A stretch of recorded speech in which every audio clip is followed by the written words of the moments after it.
வணக்கம் தாய் தமிழ் உறவுகளே. இன்றைக்கி இந்த காணொலியில் என்ன பார்க்க போகிறோம் அப்படின்னா, இந்த எக்ஸிட் போல்ஸ் தேர்தலினுடைய பிந்தைய முடிவுகள். அதாவது நாளைக்கு தான் தேர்தல் முடிவுகள் வரப்போகுது. ஆனால் அதுக்கு முன்னாடியே சில நிறுவனங்கள் தேர்தல் கருத்து கணிப்புன்னு சொல்லி அவர்கள் சில முடிவுகளை வெளியிட்டிருக்காங்க. இது தேர்தலுக்கு முன்னாடி உள்ள கருத்து கணிப்பு இல்லை, தேர்தலுக்கு பிந்தைய அவங்க எடுத்த கருத்து கணிப்பு. அவங்க எடுத்தாங்களா இல்லை மேடையில் ஏதாவது மேசையிலே உட்காந்துக்கிட்டு ஒரு ஒரு குத்து மதிப்பாக ஒரு சில சதவீதத்தை போட்டு அனுப்பிச்சி விட்டாங்களான்னு தெரியல. ஏன்னா அவங்க சொல்லியிருக்கிறதெல்லாம் பார்த்தீங்கன்னா அந்த மாதிரி தான் இருக்குது. உண்மையிலே ஒவ்வொரு பூத்துக்கும் அவங்க நேரடியாக சென்று இல்லை அவங்களுடைய ஆட்கள் நேரடியாக சென்று ஓட்டு போட்டுட்டு வெளியில் வந்த மக்களை பார்த்து இந்த மாதிரி நீங்கள் யாருக்கு ஓட்டு போட்டீங்க அப்படின்னு அவங்கக்கிட்ட கேட்டு அதுக்கப்புறம் இந்த எண்ணிக்கை அவங்க எடுத்து அதுக்கப்புறம் இதை அறிவிச்சிருக்காங்களா அப்படின்னு பார்த்தீங்கன்னா, அவங்க கொடுத்துருக்கக்கூடிய அந்த எண்ணிக்கை அந்த இத்தனை சீட்டு ஒரு கட்சி ஜெயிக்கும் இல்லை இவ்வளோ சதவீதம் ஜெயிக்கும் அப்படின்னு சொன்னதெல்லாம் பார்த்தீங்கன்னா நம்பக்கூடிய அளவுக்கு இல்லை. அது நேரடி அதே மாதிரி நான் இப்போ நம்மள மாதிரி எத்தனை பேர் நம்ம ஒவ்வொரு பூத்துக்கும் போய் அவங்கவுங்க ஒவ்வொரு ஆளும் அவங்களுக்குன்னு ஒரு குறிப்பிட்ட பூத்தில் போய் ஓட்டு போட்டிருப்பாங்க. அங்கே நம்மெல்லாம் ஓட்டு போட்டுட்டு வெளியில் வரும்போது யாரும் இந்த மாதிரிலாம் கருத்து கணிப்பெல்லாம் கேட்கல. அது நமக்கு நம்மளுடைய பூத்தில் கேட்கல. இது மாதிரி வேறு எந்த பூத்தில் அந்த மாதிரி அவங்க கேட்டாங்க. ஏன்னா அவங்க சொல்கிறது எல்லா பூத்துலேயும் போனோம், அதுலேருந்து சாம்பிளாக சில மக்கள்கிட்ட மட்டும் கேட்டோம் அப்படின்றத வச்சு இந்த மாதிரி சொல்கிறாங்க. ஆனால் உண்மையிலே நான் இப்போ எடுத்தாங்களா இல்லையான்றது சந்தேகத்திற்குரியது தான். இதை நம்ப முடியாது இந்த கருத்து கணிப்புகளை. இருந்தாலும் அதை பற்றி நம்ம விரிவாக இந்த காணொலியில் பார்க்கலாம். அது போக நம்மளுடைய கணிப்பு என்ன, நாளைக்கு யார் ஜெயிப்பா, யார் தோப்பா, எவ்வளோ சதவீதம் அப்படின்றது நம்மளுடைய இதுவும் கணிப்பு தான். இது இதே தான் நடக்கும் அப்படின்னு சொல்ல முடியாது. மக்கள் யாரை தேர்ந்தெடுத்திருக்காங்கன்றது நாளைக்கு தான் தெரிய வரும். ஒவ்வொரு ஆளும் அவங்களோட கருத்து கணிப்பு அவங்களுடைய அந்த நிறுவனங்கள்லாம் கருத்து கணிப்பை எடுத்து சொல்லியிருக்காங்க. ஆனால் நம்ம இந்த நிறுவனங்கள் எப்படி பார்க்கணுன்னா, அவங்க ஒவ்வொரு ஊடகங்கள் கூட இல்லை ஒரு சில கட்சி சார்ந்து இருக்காங்க. அதனால் அவங்க வெளியிட்டிருக்க முடிவும் அந்த கட்சி சார்ந்தால் கூட இருக்கலாம். அது உண்மையாகவும் இருக்கலாம், பொய்யாகவும் இருக்கலாம். அதனால் இதை நம்ம முழுமையாக நம்ப வேண்டிய அவசியம் இல்லை. இருந்தாலும் கட்சிகள் ஒவ்வொன்றும் ஒரு கருத்து கணிப்பு சொல்லியிருக்கு. நம்ம அதை பற்றி யார் யார் எவ்வளோ சொன்னாங்கன்றதை அவ்வளோ இதுவாக நம்ம இன்றைக்கி பார்க்க வேண்டிய அவசியம் இல்லை. ஆனால் நான் இது என்ன, எதற்காக இதை வெளியிடுறாங்க, இதுக்கு பின்னாடி இருக்கக்கூடிய நோக்கம் என்ன, அதை பற்றி பார்ப்போம். அவங்க எவ்வளோ சதவீதம் சொல்லியிருக்காங்க, ஒரு சில ஊடகங்கள் சொன்னதை மட்டும் நம்ம இங்கே எடுத்து பேசுவோம். மொத்தமாக எல்லாரும் சொன்னதை வச்சுங்க ஒரு 12-15 நிறுவனங்கள்கிட்ட கருத்து கணிப்பு வெளியிட்டிருக்காங்க. ஆனால் இந்த கருத்து கணிப்பை பார்த்திங்கன்னா நம்பும் அளவுக்கு இல்லை. அதில் நம்ம குறிப்பிட்டு சில நிறுவனங்கள் சொன்னதை மட்டும் நம்ம இங்கே எடுத்து பேசுவோம். ஏன் அப்படின்னா முக்கால்வாசி நிறுவனங்கள் பார்த்திங்கன்னா டிஎம்கே ஜெயிக்கும், திமுக ஜெயிக்கும் அப்படின்ற மாதிரி தான் சொல்லி வச்சுருக்காங்க. சரி, நம்ம இப்போ இந்த காணொலிக்குள்ள போகலாம். இந்த நேரத்தில் இந்த காணொலி போட வேண்டிய தேவை என்ன அப்படின்னா, ஏன்னா நாளைக்கு முடிவுகள் வருது, தேர்தல் முடிவுகள் வருது. கடந்த ஒரு வாரமாகவே இந்த 29ஆம் தேதிக்கு அப்புறமே பார்த்திங்கன்னா அந்த கருத்து கணிப்பு அப்படின்றத ஒன்று வெளியிட்டு அன்றைக்கி 29ஆம் தேதி மாலை தான் இந்த கருத்து கணிப்புலாம் வந்தது. ஏன்னா அன்றைக்கி அந்த மேற்கு வங்காளத்தில் நடக்கக்கூடிய அந்த தேர்தல் முடிந்த பிறகு தான் அந்த கருத்து கணிப்பு வேணும். இதில் இன்னும் ஒரு முக்கியமான விஷயம்னா, இந்த கருத்து கணிப்பு சொன்ன நிறுவனங்கள் தமிழகத்துக்கு மட்டும் சொல்லலை, கேரளாவுக்கு சொல்லியிருக்காங்க, அஸ்ஸாமுக்கு சொல்லியிருக்காங்க, மேற்கு வங்கத்துக்கு சொல்லியிருக்காங்க, பாண்டிச்சேரிக்கு சொல்லியிருக்காங்க, எல்லாத்துக்கும் சொல்லியிருக்காங்க. இதில் நகைப்புக்குரிய விஷயம் என்ன அப்படின்னா, மேற்கு வங்காளம் தேர்தல் பார்த்திங்கன்னா 6 மணிக்கு தான் முடியுது.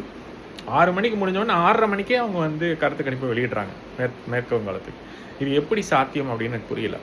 6 மணி வரைக்கும் இவங்க வெளியில் ஓட்டு போட்டு வந்தவங்கள்ட்டலாம் கேட்டு அதுக்கப்புறம் அவங்க அந்த டேட்டாவெலாம் அந்த தரவுகள்லாம் எடுத்து அதை ஒரு குறிப்பிட்ட நிறுவனங்களுக்கு, அதாவது அவங்க நிறுவனத்தில் இருக்கக்கூடிய ஆட்களுக்கு அனுப்பிச்சு அதை ஒரு ப்ரெசன்டேஷன் மாதிரி உருவாக்கி அதை இவங்களுக்கு அனுப்பங்காட்டியும் கண்டிப்பாக அந்த 1/2 மணி நேரம் பத்தாது. ஆனால் இவங்க என்ன சொல்கிறாங்க, அப்படி எல்லாத்தையும் ரெடி பண்ணி வச்சுக்கிட்டு சொன்னால் கூட நிச்சயமாக இது சாத்தியம் அல்ல. இது மேஜையிலே உட்காந்துக்கிட்டு குத்து மதிப்பாக, மேஜையிலேன்னு சொல்கிறது ஒரு டேபிளில் போட்டு அவங்க உட்காந்துக்கிட்டு அவங்களுடைய ஏசி ரூமில் இருந்துக்கிட்டு என்னத்தையாவது ஒன்று இவங்களுக்கு இவ்வளோ வரும், அவங்களுக்கு இவ்வளோ வரும்னு சும்மா பேசுகிறத வச்சு அவங்க சர்க்கிளுக்குள்ளார அவங்களுடைய வட்டத்துக்குள்ளார பேசி முடிவு பண்ணி ஒரு எண்ணிக்கையை கொடுத்துருக்காங்க. இதுதான் இந்த ஒரு உதாரணத்தை வச்சு நான் சொல்கிறேன். மேற்கு வங்காளத்து தேர்தல் கணிப்புகள் அப்படின்னு சொல்லியிருக்காங்க இல்லையா, அந்த 6 மணிக்கு தான் முடியுது, 6:30க்கே அவங்களுக்கு கருத்து கணிப்பு வந்துடுது. இது எப்படி சாத்தியம் அப்படின்றது புரியல. இதுவும் வந்து அந்த நிறுவனம் மறுபடியும் ஒரு தொலைக்காட்சிக்கு அனுப்பணும். நிறுவனமே நேரடியாக வெளியில. இப்போ நம்ம சொல்கிற எந்த நிறுவனமும் நேரடியாக அவங்க இங்கே எந்த ஊடகத்துலையும் நேரடியாக அவங்க வந்து வெளியில் அவங்க கொடுத்துருக்காங்க. அதை வச்சு இந்த ஊடகம் வெளியிடுது. அப்போ அது வேற அதுக்கும் சில நேரம் எடுக்கும் இல்லையா? இவங்களோட இதில் தயாரித்து அதை வந்து ஒரு ப்ரெசன்டேஷன் மாதிரி பண்ணி அதை எடுத்து கொண்டாந்து ஊடகத்துக்கு கொடுக்கறது. ஊடகம் வந்து அதுக்கப்புறம் அவங்க சரி பார்க்கணும். சும்மா அப்படியே எடுத்து ஊடகத்தில் வெளியிட மாட்டாங்க. அவங்க அது வந்து கொடுத்துருக்காரு அட்லீஸ்ட் ஒரு சாதாரண விஷயமா அதை பார்க்கணும். இந்த காணொலி நேரியாமல் ஆங்கில வார்த்தை வந்து அதுக்காக மதிக்கணும். இந்த மாதிரி இது அத்தனைக்கும் பார்த்தீங்கன்னா குறைஞ்சது 1 மணி நேரம் 2 மணி நேரம் அதுக்கு மேலே ஆகும். எப்படி 30 நிமிஷத்துக்குள்ளே இது முடியும்? அப்போ அது அங்கேயே வந்து இதில் வந்து பொய் இருக்குது அப்படின்றது நல்லா தெரியுது. அதுக்காக தான் இந்த உதாரணத்தை சொன்னேன். ஏன்னா மேற்கு வங்காளம் தேர்தல் 6 மணிக்கு தான் சாயங்காலம் முடியுது, 29ஆம் தேதி. கரெக்டாக 6:30 மணிக்கு கருத்து கணிப்புன்னு சொல்லி மேற்கு வங்காள தேர்தலுடைய முடிவுகளையும் சொல்கிறாங்க. இது வந்து நம்பகத்தன்மை அற்றதாக இருக்குது. இப்போ நம்ம தமிழ்நாடு கருத்து கணிப்புகள் முடிவுகள்னு சொல்லியிருக்காங்க இல்லையா? அதுக்கு நம்ம வருவோம். இப்போது 4 கட்சிகள், பிரதான கட்சிகள், நிறைய கட்சிகள் இருந்தாலும் 4 முனை போட்டி அப்படின்னு தான் சொல்கிறாங்க. முதல்ல திமுகவினுடைய கூட்டணி, அது வந்து ஒரு அணி. அதிமுகவின் கூட்டணி 2வது அணி, அதான் என்டிஏ கூட்டணி. அதுக்கடுத்து 3வது வந்து தவேகா, 4வது வந்து நாம் தமிழர் கட்சி. இதுதான் 4 முனை போட்டி. இப்போ இந்த 4 முனை போட்டியில் ஒரே ஒரு நிறுவனம் என்ன சொல்லுது அப்படின்னா, ஆக்சிஸ் இந்தியான்னு நினைக்கிறேன். அவங்க வந்து இந்தியா டுடே கூட சேர்ந்து அந்த ஊடகத்தின் வழியாக அவங்க வெளியிட்டிருக்கிறது என்னென்னா, தவேகா வந்து 120 சீட்டு ஜெயிக்கும், அவர்கள் வந்து ஆட்சி அமைப்பாங்க அப்படின்னு சொல்லியிருக்காங்க. ஏன் நான் முதல்ல இதை எடுத்து பேசுகிறேன்னா, இந்த ஒரு ஊடகம் மட்டும்தான் தவேகா வந்து ஜெயிக்கும் அப்படின்னு சொல்லியிருக்கு. அதனால தான் நான் முதல்ல அதை எடுத்து பேசுகிறேன். இதில் வந்து இந்த 120 சீட்டு ஜெயிப்பாங்க அப்படின்னு அவங்க எதை வச்சு சொன்னாங்கன்னு தெரியல. ஆனால் கள நிலவரம் அப்படியான்னு கேட்டிங்கன்னா, 10ல் ஒரு 3 பேர் போட்டிருக்கான் தவேகாவுக்கு. 10ல் 3 பேர் தான் தவேகாவுக்கு போட்டிருக்கான். இது நம்ம வந்து இந்த மாதிரி தான் வந்து கணக்கில் எடுத்துக்கணும். இப்போ 10க்கு 3 அப்படின்னு நீங்கள் வச்சுக்கிட்டே கூட 100க்கு 30 பேர் போட்டிருக்கானா, 1000க்கு ஒரு 300 பேர், அப்போ 10,000க்கு ஒரு 3000 பேர், 1 லட்சத்துக்கு ஒரு 30,000 பேர், 1 கோடிக்கு ஒரு 30 லட்சம் பேர்னு வச்சுக்கோங்க. அப்போ அந்த அளவு தான் அவங்களுடைய வாக்கு சரிதான். ஒரு 30 லட்சத்துலேருந்து ஒரு 40 லட்சத்துக்குள்ளே வர்றதுக்கான வாய்ப்புகள் இருக்குது. ஏன்னா இது வந்து நம்ம சொல்லலாம், இப்போ வந்து 4 கோடி 85 லட்சம் பேர் போட்டிருக்கான், நீங்கள் 1 கோடிக்கே வந்து 30 லட்சம் வருதுன்னா, அப்போ வந்து 4 கோடி 4.25 கோடிக்கு வந்து கண்டிப்பாக ஒரு கோடி வாக்கை தாண்டிடுமே அப்படின்னு நீங்கள் சொல்லலாம். ஆனால் வந்து அங்கே தான் நம்ம கட்சி சார்ந்த நபர்கள்னு இருப்பாங்க. இப்போ டிஎம்கே, திமுக அப்படின்ற ஒரு கட்சிக்கு வந்து தொண்டர்களே இருப்பாங்கல்ல, அந்த கட்சி தொண்டர்களே கிட்டத்தட்ட ஒரு கோடிக்கு பேர்கிட்ட இருப்பாங்க மொத்தமாக. அண்ணா திமுகன்னு எடுத்துக்கிட்டிங்கன்னா 1.5 கோடி தொண்டர்கள்ன்றாங்க. இப்போ அந்த கட்சி சார்ந்து இருக்கக்கூடிய நபர்களில் ஒரு சில வாக்கு வந்து விஜய்க்கு வந்திருக்கலாம். ஆனால் பெரும்பான்மையாக அந்த கட்சியை இறுக்கி பிடிச்சிக்கிட்டு இருக்கிற கூட்டம் தான் ஜாஸ்தி. அது வந்து 40 வயசுக்கு மேலே இருக்கவங்கலாம் பார்த்தீங்கன்னா 40லேருந்து 80 90 வயசில் இருக்கவங்க முக்கால்வாசி திமுக அதிமுக அது அப்படியே காலங்காலமாக ஓட்டு போட்டவங்க இருப்பாங்க. இப்போ இவங்களுடைய தொண்டர்கள் வாக்கு அப்படின்றது இவங்களுக்கு வந்திருக்காது. அதனால் நம்ம அதை கழித்து தான் பார்க்கணும். அதே மாதிரி நாம் தமிழருக்கும் ஒரு குறிப்பிட்ட தொண்டர்கள் இருப்பாங்க. இப்போ இந்த 3 கட்சிக்கு இருக்கிற தொண்டர்கள்லாம் கழித்து, அது போக நீங்கள் வந்து விடுதலை சிறுத்தைகளுக்குன்னு ஒரு தொண்டர்கள் கூட்டம் இருக்கும், பாமகக்குன்னு ஒரு தொண்டர்கள் கூட்டம் இருக்கும், காங்கிரஸுக்குன்னு ஒரு தொண்டர்கள் கூட்டம் இருக்கும், பாஜகக்குன்னு ஒரு தொண்டர்கள் கூட்டம் இருக்கும். இந்த கூட்டத்தில் நீங்கள் கழிச்சே ஆகணும். ஏன்னா அவங்களாம் வந்து விஜய்க்கோ நாம் தமிழருக்கோ இல்லை மற்ற கட்சி, அதாவது இந்த விஜய்க்கோ இல்லை குறிப்பாக நம்ம தவேகா பற்றி பேசுகிறதுனால அந்த வாக்குகள் தவேகாவுக்கு வந்திருக்குமா அப்படின்னு கேட்டால் வர்றதுக்கு வாய்ப்பு இல்லை. ஏன்னா அவங்க அந்த கட்சியில் ஒரு பணியில் பொறுப்பில் இருப்பாங்க, அவங்கவுங்களுக்கும் ஒரு சில வட்டங்கள்லாம் இருக்கும். அதனால் அந்த இடங்கள்லாம் இருக்கிற வாக்கெல்லாம் வந்து பெரும்பான்மையாக மாறி இருக்காது. அதனால் 10க்கு 3, அப்போ 1 கோடிக்கு 30 லட்சம், அதுக்காக 5 கோடிக்கு வந்து 4 கோடி 85 லட்சத்துக்கு அப்படியே இந்த 33%, அதாவது 100க்கு 30% இல்லையா, 30% வச்சுக்கோங்க. 30% அப்படின்னா இந்த 30% அப்படியே வந்து எல்லா மொத்த வாக்குக்கும் வந்துடும் அப்படின்னு பார்த்தீங்கன்னா வராது. அங்கே தான் வந்து நான் அந்த தொண்டர்கள் வாக்கு வராதுன்னு சொல்கிறேன். இது போக எனக்கு எந்த கட்சியுமே பிடிக்காது அப்படின்னு சொல்லி ஒரு கூட்டம் இருக்குது. அந்த கட்சி வந்து இதுலேயும் நோட்டாவுக்கு வாக்கு செலுத்தி இருப்பாங்க. நோட்டா வந்து மொத்தமாக 0 இருக்கும்னாலும் நம்ம சொல்ல முடியாது. இந்த தேர்தலையும் கொஞ்சம் பேர் வந்து நோட்டாவுக்கு வாக்கு செலுத்தியிருப்பான். இத்தனை பேர் இருந்தாலுமே வந்து நோட்டாவுக்கு வாக்கு செலுத்துகிற கூட்டம் எப்போ உண்டு, அவனையும் நம்ம கருத்தில் எடுத்துக்கணும், இந்த கணக்கில் எடுத்துக்கணும். அதனால் அப்புறம் சுயேட்சை, நீங்கள் அதையும் பார்க்கணும். ஒவ்வொரு தொகுதியிலையும் சுயேட்சை வேட்பாளர்கள் அங்கங்கே 15 பேர் 20 பேர்.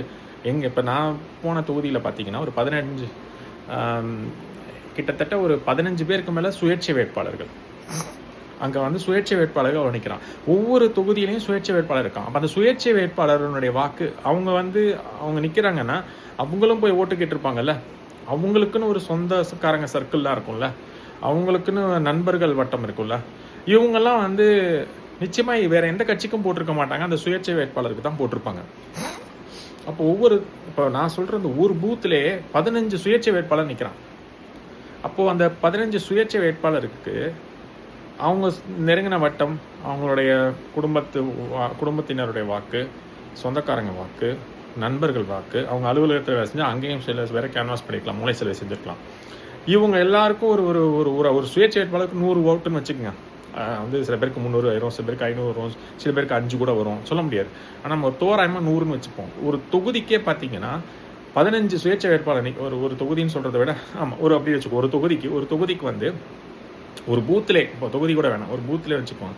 நம்ம வந்து தொகுதின்னு சொன்னாலும் அதுதான், ஏன்னா அது அங்கே இருக்கிற எல்லா பூத்துலேயும் இந்த மாதிரி வரும். ஆனால் ஒரு தொகுதிக்கு 15 சுயேட்சை வேட்பாளர் நிற்கிறான் அப்படின்னா ஒரு ஆளுக்கு 100 ஓட்டுன்னு வச்சுக்கிட்டா கூட, வாக்குன்னு வச்சுக்கிட்டா கூட 1500 வாக்கு போயிடும். இப்போ ஒவ்வொரு தொகுதிக்கும் 234 தொகுதிக்கும் இந்த மாதிரி ஒவ்வொரு சுயேட்சை வேட்பாளருக்கும் 100 வாக்கு, அதாவது ஒரு தொகுதிக்கு 1500னா இன்ட்டு 234 நீங்கள் போட்டுங்க. மினிமம் நான் சொல்கிறது 100ன்றது ரொம்ப கம்மினா, அப்போ அவங்க குடும்பத்தினரோட வாக்கே ஒரு 4-5 இருக்கும். சொந்தக்காரங்க வாக்கெல்லாம் ஒரு 15-20 இருக்குமா? சொந்தக்காரன் எல்லாம் இந்த தொகுதியிலே இருப்பானா, அதெல்லாம் வேறு தொகுதியில் இருக்க மாட்டானா நீங்கள் கேட்கலாம். இந்த தொகுதியில் அவனுக்கு தெரிஞ்ச சொந்தக்காரங்க நான் சொல்கிறேன், அவர் 10 பேராவது இருப்பான் அக்கம் பக்கத்தில். ஏன்னா அப்போ தான் அந்த இடத்துல போய் நிற்பான். இல்லைனா வேறு இடத்துல நிற்கிறதுக்கு எங்கே அதிகமான அவங்களுக்கு சப்போர்ட் இருக்குதோ, எங்கே அவங்களுக்கு வந்து அங்கே தான் வந்து அவங்க நிற்பாங்க. சும்மா கண்ட இடத்துலையும் போய் நிற்க போகிறதில்ல. அதுக்கப்புறம் அவங்க அக்கம் பக்கத்தில், பக்கத்து வீடு, எய்த்த வீடு, இந்த மாதிரிலாம் இருப்பாங்க. அப்புறம் நண்பர்கள், அந்த தொகுதியில் இருக்கக்கூடிய நண்பர். இப்போ இதில் இவங்களெல்லாருடைய வாக்கும் அவங்களுக்கு வரதுக்கு வாய்ப்பு இருக்குல்ல. குறைஞ்சது 100ஆவது வரும்ல ஒரு சுயேட்சை வேட்பாளருக்கு. அது போக அவங்களும் போய் ஓட்டெல்லாம் கேட்டிருப்பாங்க நிறைய பேர். சில பேருக்கு வந்து சரி யாருமே பிடிக்கல, இந்த தம்பி இங்கே பக்கத்தில் தான் இருக்குது, இங்கே வந்து நம்மள்ட்ட வாக்கு கேட்குது, சரி ஓகே இவங்களுக்கு போடுவோம், எவ்வளோ பேர் அப்படியும் போட்டிருக்கலாம் இல்லையா. அதனால் ஒரு சுயேட்சை வேட்பாளருக்கு 100ன்னு வச்சுக்கிட்டா கூட ஒரு 15 பேர் நிற்கிறாங்கன்னா 1500 வாக்கு அப்படி போயிடும். ஒரு தொகுதிக்கு 1500னா இன்ட்டு 234 தொகுதி நீங்கள் போட்டுங்க. அந்த வாக்கு விஜய்க்கு வராது. இது வந்து விஜயே நிற்கிறாரு அப்படின்னாலும் அந்த வாக்கு வராது. அந்த வாக்கு வந்து மற்ற கட்சிகளுக்கும் வராது. திமுக, அதிமுக, நாம் தமிழர், அவங்களுக்கும் இந்த வாக்கு வராது. இந்த சுயேட்சை வேட்பாளர்கள் நிற்கிறனால அந்த வாக்கு வராது. அதை நம்ம தெளிவாக முதல்ல புரிஞ்சுக்கணும். நோட்டாவுக்கு போடுறான்ல அவன் வந்து இப்போ 4 முனை போட்டியாக இருந்தாலும் 10 முனை போட்டியாக இருந்தாலும் சில பேர் வந்து எனக்கு இவங்க யாரையும் பிடிக்கல, அவங்களுக்கு பிடிக்கல, அதனால் போய் நோட்டாவில் போய் போட்டு வராங்க. அந்த வாக்கை நம்ம வந்து கழிச்சு தான் ஆகணும். அதனால் நோட்டாவுக்கு இருக்க வாக்கும் சுயேட்சை வேட்பாளர்களோட வாக்கும் போயிடுச்சு. அதுபோக தொண்டர்களுடைய வாக்கு, அதிமுகக்குன்னு நான் சொன்ன மாதிரி இந்த கட்சிகள் பாமக, பாஜக, அதிமுக, காங்கிரஸ், திமுக, அதுபோக நாம் தமிழர், இது மாதிரி இந்த கட்சிகளுடைய அந்த தொண்டர்களுடைய வாக்கு வராது. இவங்க அத்தனை பேரையும் நம்ம வந்து ஒரு தோராயமாக ஒரு 2 கோடியிலேருந்து 2.5 கோடி இல்லை 3 கோடியே கழிச்சிருவோம். சுயேட்சை வேட்பாளர்களையும் சேர்த்து நோட்டா எல்லாத்தையும் சேர்த்து கழிச்சிட்டோம்னா மிச்சம் எவ்வளோ இருக்குது அப்படின்னு பார்த்தீங்கன்னா ஒரு கோடி 3 கோடின்னு நம்ம கழிச்சிருக்கோம் இல்லையா. இப்போ வந்து 5ன்னு வச்சுக்கிட்டா கூட 2, இப்போ 4.85 தான் போட்டிருக்காங்க. இப்போ அதில் 3 கோடி நீங்கள் கழிச்சிட்டிங்கன்னா 1.85 தான் வரும். இந்த 1.85 விஜய்க்கு எவ்வளோ வரும்? நம்ம ஒரு கணக்கு சொன்னோம், 10க்கு 3 பேர் போட்டிருக்காங்க, 10ல் 3 பேர் அப்படின்னா 1 கோடிக்கு 30 லட்சம். இன்னொரு 85க்கு நீங்கள் வந்து 90னே கூட வச்சுக்கோங்க. இன்னொரு 1 கோடின்னு வச்சுக்கிட்டா கூட இன்னொரு 30 லட்சம். அதுலேருந்து ஒரு 50 லட்சம் வாக்குகள், அதிகபட்சம் 50லேருந்து 60 லட்சம் வாக்குகளுக்குள்ளார விஜய் வாங்குவதற்கு வாய்ப்பு இருக்குது. 50 லட்சத்துலேருந்து 60 லட்சத்துக்கு இதுவே நல்ல சதவீதம் தான். ஆனால் இது வந்து எவ்வளோ சதவீதம் வரும் அப்படின்னு எடுத்துக்கிட்டிங்கன்னா, இது வந்து நான் ரொம்ப அதிகமாக சொல்கிறேன். ஆனால் இது வந்து கொஞ்சம் முன்ன பின்ன இருக்கும். நான் வந்து இவங்க நம்ம தெரிஞ்ச சர்க்கிளில் நம்ம விசாரித்த வரைக்கும் 10 பேர்கிட்ட போய் கேட்டோம்னா 3 பேர் தாவேக்காக்கு போட்டிருக்கான்னு சொல்கிறான். அதை வச்சு சொல்கிறோம். அப்படி இருக்கும்போது 50 லட்சத்துலேருந்து 60 லட்சம் வாக்கு, இது வந்து நம்ம வந்து கிட்டத்தட்ட மொத்த எண்ணிக்கையோட பார்க்கும்போது நம்மளுடைய கணிப்பு என்னென்னா 15%லேருந்து 20% வாங்குவார் வாக்கு அப்படின்னு தான் சொல்கிறோம். ஏன்னா நம்ம தேர்தலுக்கு முன்னாடி என்ன சொல்கிறோம், 12லேருந்து 15% சொன்னோம். இப்போ கொஞ்சம் அந்த சின்ன பிள்ளைங்களோட வற்புறுத்தலினால சில பெற்றோர்கள், சில சொந்தக்காரங்க அவங்களாம் வந்து வாக்கு செலுத்தியிருக்கிறத வச்சு பார்க்கும்போது அதிகபட்சம் ஒரு 20% தாவேக்கா வந்து வாங்குறதுக்கு வாய்ப்பு இருக்குது. நம்ம வாக்கு எண்ணிக்கையில் நம்ம எவ்வளோ சொல்கிறோம்னா ஒரு 50 லட்சத்துலேருந்து 60 லட்சம் வரைக்கும் போகிறதுக்கு வாய்ப்பு இருக்குது. இதுதான் வந்து கள நிலவரம். இது நம்மளுடைய கணிப்பு. இப்போ இப்போ இந்த ஆக்சிஸ் இந்தியா வந்து என்ன சொல்லி வச்சிருக்கு அப்படின்னா 120 சீட்டே ஜெயிப்பாங்க. நம்ம வந்து வாக்கு தான் சொல்கிறோம். 20% ஜெயிப்பாங்க, 20% வாக்கு வாங்குவாங்க. ஜெயிப்பாங்கலாம் சொல்ல, 20% வாக்கு வாங்குவாங்க. 15%லேருந்து 20% வாக்கு வாங்குவாங்க. அதுக்கப்புறம் சில தொகுதிகள் ஜெயிக்கிறதுக்கு வாய்ப்பு இருக்குது. தாவேக்கா வந்து சில தொகுதிகள் தான் ஜெயிக்கிறதுக்கு வாய்ப்பு இருக்குது. அதே மாதிரி வாக்கு சதவீதம்னு எடுத்துக்கிட்டிங்கன்னா 15%லேருந்து 20% வாங்க முடியும். வாக்கு எண்ணிக்கைன்னு கேட்டால் என்னை பொறுத்த வரைக்கும் நம்ம விசாரித்த வரைக்கும் பார்க்கும்போது 10க்கு 3 பேர்ன்ற கணக்கிலே வந்து பார்த்தா கூட ஒரு 50 லட்சத்துலேருந்து 60 லட்சம் வரைக்கும் வாங்குறதுக்கு வாய்ப்புகள் இருக்குது.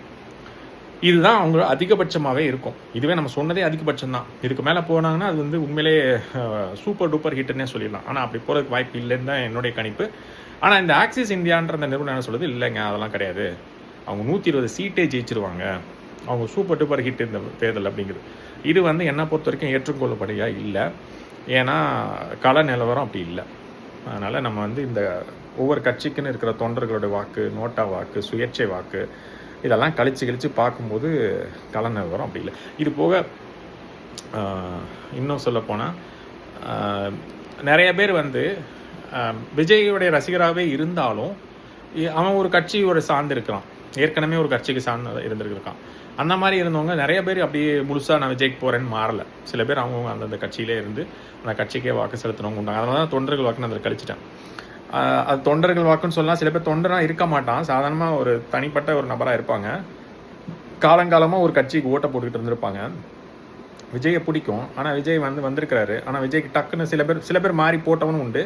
சில பேர் இல்லை விஜய் வந்து இப்போ தானே வந்திருக்கிறாரு, அவர் அப்புறம் பார்க்கலாம், நம்ம காலங்காலமாக இருக்கிற கட்சிக்கே போடுவோம்னு சொல்லி போட்டவங்களும் உண்டு, விஜய் ரசிகராகவே இருந்தாலும். அதனால் நம்ம இதெல்லாம் கணக்கில் எடுத்து பார்க்கும்போது விஜய் அதிகபட்சம் 50 லட்சத்துலேருந்து 60 லட்சம் வரைக்கும் போகிறதுக்கு வாய்ப்பு இருக்குது வாக்கு எண்ணிக்கையில்.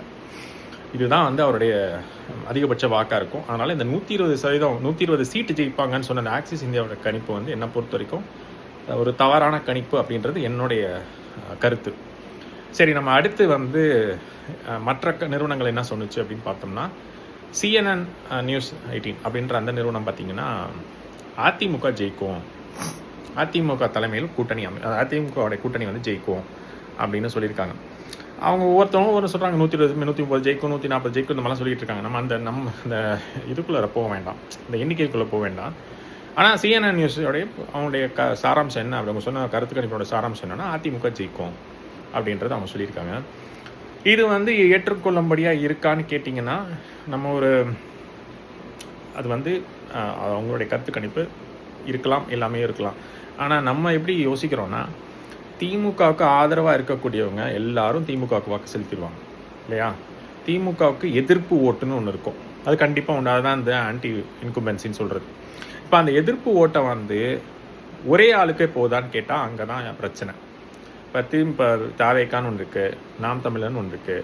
இவங்களுக்கெல்லாம் வாக்கு போனது போக இந்த சுயேட்சை வேட்பாளர்கள் இருக்குது, அது போக இந்த நோட்டா சொன்னோம், இன்னும் நிறைய இந்த மாதிரி வாக்குகள்லாம் கழித்து திமுகவுக்குன்னு இருக்கிற தொண்டர்கள் திமுகவுக்கு தான் வாக்கு செலுத்தியிருப்பான். ஸோ அதனால் அவங்களுடைய ஆதரவு ஓட்டு பூரா அவங்களுக்கு தான் போயிருக்கும். அந்த எதிர்ப்பு ஓட்டை தாவேக்கா கொஞ்சம் எடுத்துக்குது, நாம் தமிழர் கொஞ்சம் எடுத்துக்குது, சுயேட்சை வேட்பாளர் கொஞ்சம் எடுத்துக்கிறான், அவங்க எடுத்துக்கிறாங்க. அது போக பார்த்திங்கன்னா இந்த நோட்டான்னு சொல்லி அவங்க யாருமே பிடிக்காமல் போட்ட ஓட்டு இருக்குது. இதெல்லாம் கழித்து மிச்சம் என்ன இருக்கோ அது மட்டும்தானே அதிமுகவுக்கு வந்திருக்கும். அதுலேயும் வந்து அதிமுக பாஜக கூட வேற கூட்டணி வச்சிருக்கு. அப்போ கண்டிப்பாக சிறுபான்மையினர் ஓட்டு அவங்களுக்கு போயிருக்கிறதுக்கு வாய்ப்பே இல்லை. கொஞ்சம் பேர் யாராவது போட்டிருக்கலாம், சுத்தமாக யாருமே போடலன்னு நான் சொல்ல, கொஞ்சம் பேர் போட்டிருக்கலாம். ஆனால் பெரும்பான்மையான வாக்குகள் தாவேக்காவுக்கும் சில வாக்குகள் நாம் தமிழருக்கும், பெரும்பான்மையான 60-64% மேலே திமுகவுக்கு தான் போயிருக்கு சிறுபான்மையினரோட வாக்கு. அந்த 64% போக மிச்சம் 36% தான் தாவேக்காவும் நாம் தமிழரும் அறுவடை பண்ணியிருக்கு. அப்படி இருக்கும்போது சிறுபான்மையினரோட வாக்கு, அதாவது கிறிஸ்துவர்கள் இஸ்லாமியரோட வாக்கு அதிமுக கூட்டணிக்கு வரவே இல்லை. வந்திருந்தாலும் ரொம்ப சொற்ப அளவில் தான் இருக்குது. அதனால் அது நம்ம கருத்தில் கொண்டுக்கணும். அதுக்கு அடுத்தது பார்த்திங்கன்னா, தாவேக்காவுக்கு நம்ம ஒரு 20% சொல்கிறோம். அப்போ வந்து ஒரு 50 லட்சத்துலேருந்து 60 லட்சம் வாக்குன்னே வச்சுப்போமே, ஒரு தோராயமாக நம்ம சொல்கிறோம். 50 லட்சத்துலேருந்து 60 லட்சம் வாக்கு அப்படின்னா ஒரு சதவீதத்தை வச்சுக்கிட்டா கூட 20% வாக்கு அப்படின்னா, இப்போது அந்த 20% வாக்கு அதிமுக வந்திருக்க வேண்டியது. இப்போ தாவேக்கான ஒரு கட்சி இல்லை, விஜய் வந்து இந்த தேர்தலில் நிற்கலை அப்படின்னா இந்த வாக்கு யாருக்கு போயிருக்கும்? பெரும்பான்மையாக அதிமுகவுக்கு போயிருக்கும். சில வாக்குகள் வந்து நாம் தமிழருக்கு போயிருக்கும். அதுதான் கள நிலவரம், அதுதான் யதார்த்தமாக இருந்திருக்கும். இப்போ அந்த வாக்குகள் அது எல்லாமே வந்து திமுக எதிர்ப்பு வாக்குகள் தான். விஜய்க்கு வர்றது எல்லாமே திமுக எதிர்ப்பு வாக்குகள் தான். இது வந்து இப்போ தாவேக்கான்னு ஒன்று இல்லைன்னா அது நிச்சயமாக அதிமுகவுக்கு போயிருக்க வாய்ப்பு உண்டு. ஆனால் இப்போ தாவேக்கான்னு ஒன்று வந்து திமுக எதிர்ப்பு ஓட்டை, திமுகவின் எதிர்ப்பு வாக்கை 3 பேரும் அறுவடை செஞ்சுக்கணும். இப்போது அதில் தான் நாம் தமிழரும் அறுவடை பண்ணிக்கணும், அதில் தான் வந்து தாவேக்காவை எடுத்துக்கணும், அதில் தான் அதிமுகவை எடுத்துக்கணும். அப்புறம் எப்படி அதிமுக ஜெயிக்கிறதுக்கு வாய்ப்பு இருக்குது? அதாவது திமுகவுடைய ஆதரவு ஓட்டு பூரா திமுகவுக்கு, திமுகவோட எதிர்ப்பு ஓட்டை 3 பேரை பிரிச்சுக்கணும். அப்போ எப்படி தனிப்பட்ட ஒரு கட்சி வந்து இங்கே ஜெயிக்கும்? திமுகவுக்கு எதிராக இருக்கக்கூடிய கட்சிகள் எப்படி ஜெயிக்கும்? இது வந்து ஏற்றுக்கொள்ளும்படியாக இல்லை. அதுதான் வந்து என்னுடைய. ஆனால் வந்து அதிமுக வந்து அதிகமான எண்ணிக்கை பெறுவதற்கு வாய்ப்புகள் உண்டு.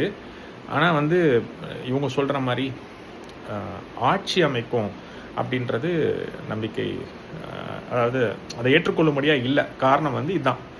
நீங்கள் வந்து திமுகவுக்கு ஆதரவாக ஒரு 30% இல்லை 40% இருக்கானே வச்சுப்போமே. தமிழ்நாடு முழுவதும் திமுகவுக்கு ஆதரவாக ஒரு 40% மக்கள் இருக்காங்க. நம்ம ஒட்டுமொத்த வாக்கு எண்ணிக்கையே போக வேண்டாம். அது வந்து 5 கோடி 75, ஆனால் போட்டவன் வந்து 4 கோடி 85 லட்சம் தான். அந்த 4 கோடி 85 லட்சத்தில் ஒரு 40% பேர் திமுகன்னு வச்சுப்போம். இப்போ 60% இருக்குது. இந்த 60%, 20% தாவேக்கா எடுத்துக்குது, ஒரு 10% நாம் தமிழர் எடுத்துக்குதுன்னு வச்சுப்போம். இப்போ இதில் என்ன ஆச்சு? மிச்சம் 60%த்தில் இவங்க 20, அவங்க ஒரு 10, 30 காலி. மிச்சம் எவ்வளோ இருக்குது? 30 தான் இருக்குது. இந்த 30ல் அங்கங்கே சுயேட்சை வேட்பாளர், நோட்டா, அதெல்லாம் கொஞ்சம் ஒரு 5% கழிச்சிருவோம். 5% மேலே வரும், இருந்தாலும் ஒரு 5% கழிப்போம். கழிச்சுட்டா மிச்சம் எவ்வளோ இருக்குது? 25% தான் இருக்குது. இந்த 25% தான் வந்து அதிமுகவுக்கு போகிறதுக்கு வாய்ப்பு இருக்குது. சரி, இப்போ டிஎம்கேக்கு எப்படி நீங்கள் 40% சொல்கிறீங்க அப்படின்னா, அவங்களுடைய ஹிஸ்ட்ரியில் அவங்களுடைய வரலாறை பார்த்தோம்னா அப்படியே ஒரு தடவை அந்த மாதிரி பெரும்பான்மையாக வாங்கி வச்சுருக்காங்க. சரி, 40 வேணாம், அவங்களுக்கு ஒரு 5 கழிச்சு 35 வச்சுக்கோங்களேன். 35% அந்தளவுக்கு வாங்கிடுவாங்கன்ற. ஏன்னா அவங்க நிறையா ஸ்வீட் பாக்ஸ்லாம் கொடுத்துருக்காங்க. ஒவ்வொரு தொகுதியிலையும் நிறையா ஸ்வீட் பாக்ஸ் கொடுத்துருக்குறாங்க. அந்த வகையில் பார்க்கும்போது மக்கள் வந்து சந்தோஷமாக இருக்கிறதுக்காக கொடுத்துருக்குறாங்க. நல்ல இனிப்புகள்லாம் சாப்பிட்டு சந்தோஷமாக இருக்கணும் அப்படின்றதுக்காக கொடுத்துருக்கிற மாதிரி நம்ம சொல்லலை, சில ஊடகங்கள் சொல்லுது. பெரும்பான்மையான தொகுதிகளில் ஸ்வீட் பாக்ஸ் கொடுத்துருக்காங்க அப்படின்னு சொல்லப்படுது. அப்போ மக்கள்லாம் அதை வாங்கினதுனால அந்த இனிப்புகளை சாப்பிட்டு ரொம்ப சந்தோஷமாக இருப்பாங்க. சில மக்கள்கள் சொல்கிறேன், எல்லாரும் அப்படி வாங்கினாங்கன்னு சொல்ல. அதனால் அந்த இனிப்பு சாப்பிட்ட மகிழ்ச்சியிலே போய் திமுகவுக்கு வாக்கு செலுத்தியிருப்பாங்க இல்லையா? அதனால் அந்த மாதிரி கணக்கில் எடுத்துக்கிட்டால் கூட ஒரு 35% வந்து அவங்களுக்கு போயிடும். எப்படியும் வந்து 30% 35% திமுக வாங்கிடும். அதுக்கு குறைச்சி வாங்குறதுக்கு வாய்ப்பு கம்மி. எதிர்ப்பு இருந்தாலுமே தமிழ்நாட்டில் அவங்களுக்கு எதிர்ப்பு இருக்குது. ஆனால் நம்ம வந்து நீங்கள் வந்து 100%த்தில் 65% பேர் அவங்களுக்கு எதிராகவே இருக்காங்கன்னே வச்சுப்போமே. பெரும்பான்மையான மக்கள் எதிராக இருக்காங்கன்னே வச்சுப்போமே. 35% ஆதரவு அப்படின்னு வச்சுப்போம். 35% எப்படி சொல்கிறோன்னா, அவங்க தொண்டர்கள் வாக்கே இருக்கும், அவங்க கட்சி வாக்குகளே இருக்கும்ல, அதுவே 1 கோடிக்கிட்ட இருக்கும். அந்த வாக்குகள்லாம் வச்சு பார்க்கும்போது எப்படியும் அவங்களுக்கு 30-35% விழுந்துடும். அதனால் அந்த 35% கழிச்சிட்டோம்னா மிச்சம் 65% வச்சுப்போமே. 5% நோட்டா, இந்த சுயேட்சை வேட்பாளர் அவங்களாம் கழிச்சிருவோம். அப்போ மிச்சம் இருக்கிறது 60. இந்த 60ல் 20 வந்து தாவேக்கா எடுத்துக்கிச்சு. 10 வந்து நாம் தமிழருக்கு வந்துடும். அதிகபட்சம் போனால் 15 கூட அவங்க வாங்குவாங்க. நம்ம 10 வச்சு பேசுவோம். 30. இப்போ மிச்சம் இருக்கிறது 30 தானே. அதுக்கு திமுக 35 இருக்கும்போது 30 இருக்கும்போது எப்படி ஆட்சி வைப்பான்? அதனால் என்னை பொறுத்த வரைக்கும் அதிமுக ஆட்சி அமைக்கிறதுக்கு வாய்ப்பு குறைவு தான். காரணம் வந்து, ஆனால் இதில் ஒரு விஷயம் இருக்குது. இப்போது இந்த தேர்தல் முடிவு வந்ததுக்கப்புறம் இப்போ அதிமுக கிட்ட ஒரு 30% வாக்கு இருக்குது, தாவேக்கா கிட்ட ஒரு 20% வாக்கு இருக்குது, இல்லை நாம் தமிழர்கிட்ட ஒரு 10% வாக்கு இருக்குது. அப்போ என்ன நடக்கும் அப்படின்னா, இந்த அதிமுக நாம் தமிழர் கட்சியவோ இல்லை தாவேக்கா கிட்டேயோ பேரம் பேசுவதற்கு வாய்ப்பு இருக்குது. எங்கள் கூட வந்து சேர்ந்துருங்க, நீங்கள் கூட சிஎம்மாக இருந்துக்குங்க, ஆனால் நம்ம வந்து ஆட்சி அமைப்போம், டிஎம்கே வரக்கூடாதுன்னு சொல்லி அப்படி வேணால் பேரம் பேசி ஆட்சி அமைக்கிறதுக்கு வாய்ப்பு இருக்குது. அங்கே தான் வந்து தேர்தல் விளையாட்டு நடக்கும். திமுகவும் இந்த வேலையை செய்யும். ஏன்னா அதிமுக இந்த வேலையை செய்யுதுன்னா அப்போ அங்கே 2 பக்கமும் பேரம் பேசுகிறதெல்லாம் நடக்கும். 2 பக்கமும் சிஎம் பதவியை கூட விட்டு கொடுக்க ரெடியாக இருப்பாங்க. ஆனால் அந்த எதிர்கட்சியாக இருக்க கட்சி வந்து ஆட்சி அமைச்சிடக்கூடாது அப்படின்னு அந்த நோக்கத்தில் கூட திடீர்னு விஜய் சிஎம் ஆகிறது கூட அந்த மாதிரி நடந்தால் விஜய் சிஎம் ஆகிறதுக்கு ஒரு வாய்ப்பு இருக்குது. அது எப்படி அந்த நிலவரம் மாறுது அப்படின்றத பார்க்கணும். ஆனால் விஜய் தனித்த பெரும்பான்மை பெறுவார்ன்றதெல்லாம் நம்ப முடியாது. அது நான் நம்பக்கூடியதாக இல்லை. விஜயோட சீட்டுகள் வந்து ரொம்ப சொற்பளவில் தான் இருக்கும். ஆனால் அந்த வாக்கு சதவீதம் இருக்கு இல்லையா, அதில் வந்து நம்ம என்ன சொல்கிறோன்னா, அவர் சில தொகுதிகளை ஜெயிக்கணும். சும்மா அந்த வாக்கு சதவீதத்தை மட்டும் வச்சு வர முடியாது. அவர் சில தொகுதிகளை ஜெயிக்கணும். ஒரு 20 சீட்டு 30 சீட்டு ஜெயிக்கணும். அப்படி ஜெயிச்சு இவங்களுக்கு பெரும்பான்மை இல்லை, தனித்த பெரும்பான்மை இல்லைன்னே வச்சுப்போமே. அதிமுகவுக்கோ இல்லை திமுகவுக்கோ தனித்த பெரும்பான்மை இல்லாமல் இருந்து, இல்லை தனித்த பெரும்பான்மை இருக்குது திமுகவுக்கு, ஆனால் இவங்க வந்து கூட்டணி சேர்ந்தா தாவேக்காவை சேர்த்துக்கிட்டா இவங்க அதை விட கூட வர மாதிரி ஒரு வாய்ப்பு இருக்குன்னா அப்போ பேரம் பேசுவாங்க. அதாவது தொங்கு சட்டசபை மாதிரி இப்போ இவங்களுக்கும் ஒரு 110, திமுகவுக்கும் அதிமுகவுக்கும் ஒரு 100 வருதுன்னு வச்சுக்கோங்க. இல்லை திமுகவுக்கு ஒரு 120 வந்துச்சுன்னா அவங்க தனித்த பெரும்பான்மை சொல்லி ஆட்சி அமைக்க முயற்சி பண்ணுவாங்க. இவங்க என்ன பண்ணுவாங்க, இப்போ 100ல் இருக்காங்கன்னு வச்சுப்போம். திமுக 120 இருக்குது, அதிமுக வந்து 100ல் இருக்குது அப்படின்னு வச்சுக்கிட்டா கூட தாவேக்கா ஒரு 25 சீட்டு ஜெயிச்சிருக்குன்னா அதிமுக போய் தாவேக்காவை சேர்த்துக்கிட்டா அவன் இப்போ அது ஒரு கூட்டணியாக மாறிடுது. அதுக்கப்புறம் 125 அப்படின்னு மாறிடுச்சுன்னா அப்போ அவங்க ஆட்சி அமைக்க வாய்ப்பு இருக்குல்ல. அப்போ வந்து சிஎம் ஆகிறதுக்கு விஜய்க்கு வாய்ப்பு இருக்குது. அந்த மாதிரி ஒரு சூழல் வந்தால் அப்போ இவங்க பேரம் பேசுவாங்க. கண்டிப்பாக நாங்கள் கூட வந்து சேரணும்னா எனக்கு சிஎம் பதவி வேணும் அப்படின்ற மாதிரி ஏதாவது கேட்பாங்க. அந்த மாதிரி ஒரு பேச்சுவார்த்தை நடந்தால் வாய்ப்பு இருக்குது. ஆனால் அப்படி நடக்குமா, இவங்க வந்து 120 தான் ஜெயிப்பாங்களா திமுக அப்படின்னு கேட்டால் அங்கேயும் ஒரு கேள்விக்குறி இருக்குது. ஏன்னா நான் சொன்ன மாதிரி அந்த ஸ்வீட் பாக்ஸ்லாம் நிறைய நாளில் பட்டுவாடை நடந்திருக்குது. அதுக்கப்புறம் வந்து அவங்களுடைய தொண்டர்கள் ஓட்டுது கண்டிப்பாக அவங்களுக்கு தான் போட்டிருப்பாங்க. அப்புறம் காலங்காலமாக நாங்கள் திமுக அப்படின்னு சொல்லிட்டு போடுறவங்களாம் இருப்பான். அப்புறம் சில தொகுதிகள்லாம் நாங்கள் கை சின்னத்துக்கு தாங்க போடுவோம் அப்படின்னு சொல்லிட்டு இருக்கிறவங்க இருப்பாங்க. தேமுதிகக்குன்னு சில வாக்குகள் இருக்குது, இல்லைன்னு நம்ம சொல்லிட முடியாது. அதெல்லாம் வச்சு பார்க்கும்போது அப்புறம் முக்கியமாக விடுதலை சிறுத்தைகளுடைய அவங்க அந்த கட்சியினுடைய வாக்குகள் அதெல்லாம் வச்சு பார்க்கும்போது கண்டிப்பாக திமுக வந்து ஒரு 140 சீட்டு ஜெயிக்கிறதுக்கு வாய்ப்பு இருக்குது. 130லேருந்து 140 சீட்டு அவங்களுடைய கூட்டணி கட்சியோட சேர்ந்து தான். அது இல்லாமல் ஜெயிக்கிறது கஷ்டம். கூட்டணி கட்சியோட சேர்ந்து ஒரு 140லேருந்து 150 சீட்டு ஜெயிக்கிறதுக்கு வாய்ப்பு இருக்குது. 140லேருந்து 150 திமுக தலைவர் மாண்புமிகு முதலமைச்சர் மு.க. ஸ்டாலின் என்ன சொன்னார்னா, கொடைக்கானலுக்கு போகிறதுக்கு முன்னாடி 200, போயிட்டு வந்தோன்னா 180. அது வந்து போகிறதுக்கு முன்னாடி, இது போனதுக்கப்புறம் அவர் வந்து 180 சொல்கிறாரு. ஆனால் 180 வருமானது சந்தேகம்தான். ஆனால் ஒரு 140லேருந்து 150 வர்றதுக்கு வாய்ப்பு இருக்குது. நம்ம இதெல்லாம் வச்சு கூட்டி கழித்து பார்க்கும்போது அவங்களுடைய தொண்டர்கள் வாக்கு, அப்புறம் இந்த எதிர்ப்பு வாக்கெல்லாம் உடையுது. ஒரே ஆளுக்கு இந்த எதிர்ப்பு வாக்கெல்லாம் போணுச்சுன்னா திமுக தூக்கிடலாம். இந்த எதிர்ப்பு வாக்கெல்லாம் 3ஆக உடையுது. எதிர்ப்பு வாக்கு ஒரு 60% இருந்தால் கூட 3ஆக உடையும் போது என்ன ஆகும், ஒருத்தருக்கு 30, ஒருத்தருக்கு 20, ஒருத்தருக்கு 10ன்னு போகும்போது யாருமே ஆச்ச முடியும். இவங்க இந்த 30, 20 ஒன்றா சேர்ந்துச்சுன்னா அதிமுகவும் தாவேக்காவும் தேர்தல் முடிவுக்கு அப்புறம் ஒன்றா சேர்ந்து, இல்லைங்க நாங்கள் ஒன்றா சேர்ந்து வரோம், இவர் சில சீட்டுகளை ஜெயிச்சிருக்கணும், பெரும்பான்மை அங்கங்கே வாக்கு வாங்கி வச்சிருந்து அதனால் வெற்றி பெற முடியாது. சில சீட்டுகள் ஜெயிச்சு அந்த சீட்டுகளை அதிமுக கூட சேர்க்கும்போது டிஎம்கே வந்து தாண்டி போகிற மாதிரி இருந்ததுன்னா அப்போது கண்டிப்பாக டிஎம்கே வந்து ஒரு ஆப்பு இருக்குது. அந்த மாதிரி நடந்ததுன்னா, இல்லைன்னா திமுக வந்து ஜெயிச்சுட்டு போயிடும். அதுதான் நான் சொன்னது, திமுக தான் ஆட்சி அமைக்கும். அதிமுகவுக்கு வந்து எவ்வளோ வருதுன்றதை பொறுத்து. இப்போ திடீர்னு நாம் தமிழர் வந்து ஒரு 6 சீட்டு 10 சீட்டு ஜெயிச்சிடறாங்க. இப்போ அவங்க வந்து இவங்க கூட கூட்டணி சேருவாங்கன்னு கேட்டால் சேர மாட்டாங்க. தேர்தலுக்கு அப்புறம் கூட சேர்றதுக்கு வாய்ப்பு இல்லை. அதனால் அந்த சீட்டையும் சேர்த்தா தான் இவங்களுக்கு வர மாதிரி இருக்குன்னா வந்து அங்கேயும் பேரம் பேசுவாங்க. வேறு வழி இல்லைல்ல. ஒரு 10 சீட்டோ 8 சீட்டோ 5 சீட்டோ ஜெயிச்சிட்டாங்க அப்படின்னா அந்த 5 சீட்டை சேர்த்தா இவங்களுக்கு ஆட்சி அமைக்கிற மாதிரி ஒரு சூழல் இருக்குன்னா அங்கேயும் வந்து பேசுவாங்க, கண்டிப்பாக பேசுவாங்க. அதிமுக வந்து பேசும், பாஜக தலைவர்கள்லாம் வந்து பேசுவாங்க. அதனால் ஆனால் அதுக்காக இவங்க போயிடுவாங்க அப்படின்ற மாதிரி நான் சொல்ல வரல. ஆனால் அந்த மாதிரி ஒரு சூழல் வந்தால் ஒரு 5 சீட்டு 10 சீட்டு உங்கள் கையில் இருக்குது, அதை சேர்த்தா தான் ஆட்சி அமைக்கக்கூடிய பெரும்பான்மை வருதுன்னா கண்டிப்பாக வந்து பேசுவாங்க, பேரம் பேசுவாங்க. நாங்கள் இத்தனை கோடி தரோம் எங்கள் கூட சேர்ந்துருங்கலாம் பேசுவாங்க. எம்எல்ஏகளை விலைக்கு வாங்குறதுக்கு முயற்சி பண்ணுவாங்க, எல்லாம் நடக்கும். அதெல்லாம் வந்து நாம் தமிழர் கட்சிகளில் வந்து அந்த மாதிரி செய்கிறதுக்கு வாய்ப்பு குறைவு அந்த மாதிரி. ஆனால் இந்த முறை ஜெயிக்குமா நாம் தமிழர் கட்சி, ஏதாவது சில சீட்டுகள் ஜெயிக்குமா, அதையும் நம்ம பார்ப்போம். இப்போ நம்ம தாவேக்காக்கு சொன்னோம் ஒரு 20% வாங்குவாங்க, வாக்கு எண்ணிக்கையில் ஒரு 50 லட்சத்துலேருந்து ஒரு 60 லட்சம் வரைக்கும் போகிறதுக்கு வாய்ப்பு இருக்குது. அதே மாதிரி தொகுதிகள்னு எடுத்துக்கிட்டிங்கன்னா இப்போ சில கருத்து கணிப்புகள் என்ன சொல்கிறாங்கன்னா எல்லா நிறுவனங்களுமே தாவேக்காக்கு சில சீட்டுகள் சொல்லுது. 5 சீட்டு 10 சீட்டு 20 சீட்டு 30 சீட்டு, சில இதெல்லாம் வந்து 30 சீட்டு வரைக்கும் சொல்லுது. அவ்வளோ சீட்டு ஜெயிப்பாங்களான்னு எனக்கு நம்பிக்கை இல்லை. ஆனால் ஜெயிச்சா அவங்களுக்கு ஒரு வாய்ப்பு இருக்குது. அதான் நான் சொல்கிறேனே, அவங்க ஜெயிச்சு அதிமுகவுக்கு வந்து தொங்கு சட்டசபை மாதிரி ஒரு அவங்களுக்கு பத்தாமல் இருக்குது சீட்டு. ஆனால் இவங்களோட சீட்டுகளை சேர்த்து கொண்டா அவங்களால வந்து ஆட்சி அமைக்க முடியும்னா கண்டிப்பாக வந்து பேரம் பேசுவாங்க. அப்போ கூட்டணி கேட்பாங்க, எல்லாம் நடக்கும். ஆனால் அந்த டயத்தில் அது ஒரு விஜய்க்கு ஒரு வாய்ப்பு. அது நடக்குந்தா ஒரு சில சீட்டுகள் ஜெயிச்சா ஒரு வாய்ப்பு இருக்குது. ஆனால் இவங்க 2 பேரோடதையும் சேர்த்தே வந்து ஆட்சி அமைக்கிறதுக்கு போதுமானதாக இல்லை அப்படின்னா அப்போ நாம் தமிழருடைய அதாவது அவங்களோட சீட்டுகள் அவங்க இந்த தடவை ஜெயிக்கிறதுக்கு வாய்ப்பு இருக்குது. ஒரு சில சீட்டுகள் எல்லாத்தையும் ஜெயிக்கிறதுக்கு வாய்ப்பு இல்லை, ஒரு சில சீட்டுகள் அதெல்லாம் சேர்த்தா தான் ஒரு வாய்ப்பு இருக்குன்னா அப்பயும் வந்து பேசுவாங்க. ஆனால் இது எல்லாத்தையும் சேர்த்தே வந்து பத்தலை அப்படின்னா விட்டுருவாங்க. கண்டிப்பாக பேரம் பேசுறதுக்கு நடக்காது. திமுகவே வந்து தனித்த பெரும்பான்மையாக ஆட்சி அமைச்சிட்டு போயிடும். ஆனால் இதில் வந்து திமுக வந்து தனித்த பெரும்பான்மைனா அவங்க மட்டுமே, திமுகவோட வாக்கு மட்டும் அப்படின்னு நம்ம சொல்ல வரல. இது இந்த தடவை கூட்டணியில் கட்சியினுடைய ஆதரவு இல்லாமல் திமுக ஜெயிக்க முடியாது.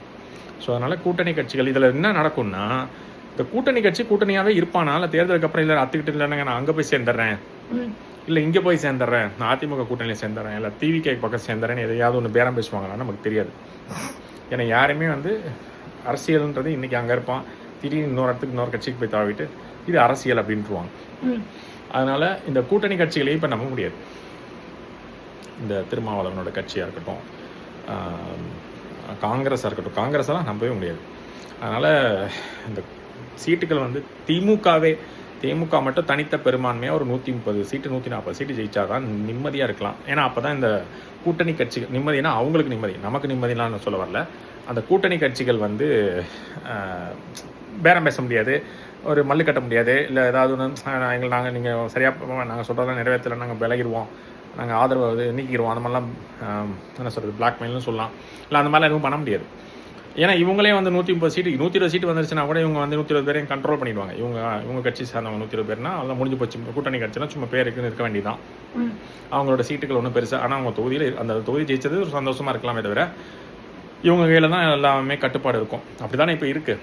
அந்த மாதிரி 120 சீட்டு தாண்டி இவங்களே ஜெயிச்சிட்டாங்கன்னா கூட்டணி கட்சியோட சீட்டுகள் வந்து பெருசாக அங்கே எடுபடாது. அவங்க ஜெயிச்ச வரைக்கும் சரின்னு சொல்லிட்டு போய்க்கலாம். ஆனால் அவங்க வந்து அங்கே வந்து இந்த பவரில் எல்லாம் வந்து எதுவும் பெருசாக கேட்க முடியாது.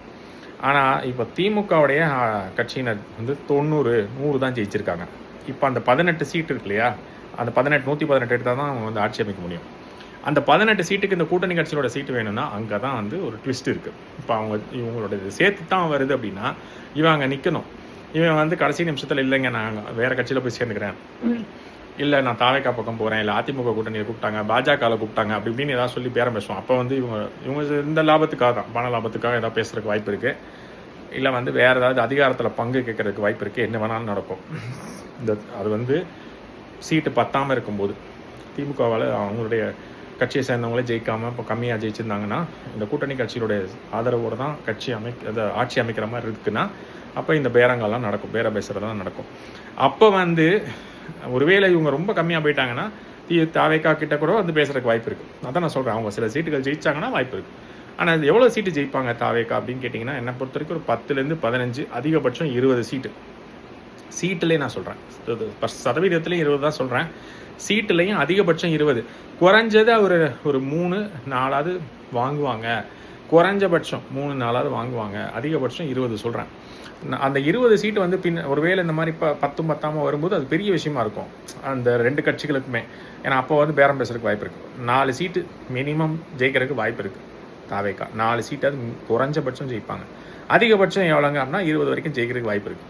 ஆனால் சில நிறுவனங்கள் வந்து 30 போட்டிருக்கு. நான் 30 சொல்லலை, வந்தால் அவங்களுக்கு நல்லது. அது எப்படி வருதுன்னு பார்ப்போம். 4லேருந்து 20 இதான் என்னுடைய ரேஞ்சு தாவேக்காவுக்கு. இன்னும் எவ்வளோ பெரிய ரேஞ்சாக இருக்குது அப்படின்னா ஆமாம் அந்த 15 ஏன்னா சில இடங்களில் வந்து கணிக்க முடியாத மாதிரி சூழல் இருக்குது. 4 முனை போட்டி 3 முனை போட்டிலாம் இருக்குது. அதனால் நம்ம வந்து ஒரு 4லேருந்து 20 சீட்டு, 4 சீட்லேருந்து 20 சீட்டு வரைக்கும் தாவேக்கா ஜெயிக்கிறதுக்கு வாய்ப்பு இருக்குது.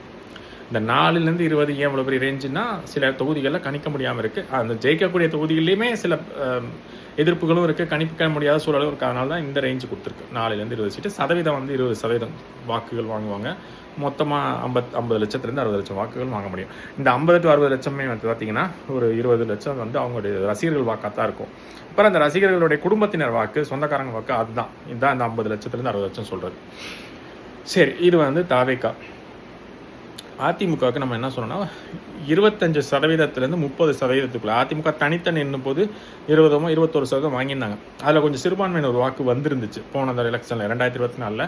அதை நம்ம 21 பற்றி பேசலை, 24 தனித்து நின்னாங்க. அப்போ பாஜக தனியாக நின்றுச்சு, அதிமுக தனியாக இருந்துச்சு. அப்போ சிறுபான்மையினர் வாக்கு அதிமுகவுக்கு வந்துச்சு. அதாவது இந்த கிறிஸ்தவர்கள் இஸ்லாமியர்கள்லாம் வாக்கு செலுத்தினாங்க. இப்போ அந்த வாக்கை நம்ம கழித்து பாஜக வாக்கோட சேர்க்கும் போது அதிகபட்சம் அங்கே இப்போ 21 வாங்கினாங்க அப்படின்னா இவங்களோட வாக்கை கழித்து இவங்களோட பாஜகவோட வாக்கை சேர்த்து பாமகவினோட வாக்கை சேர்க்கும் போது அதிகபட்சம் 30% வாங்கலாம். அதிமுக வந்து 30% வாக்குகள் வாங்குவதற்கு வாய்ப்பு இருக்குது.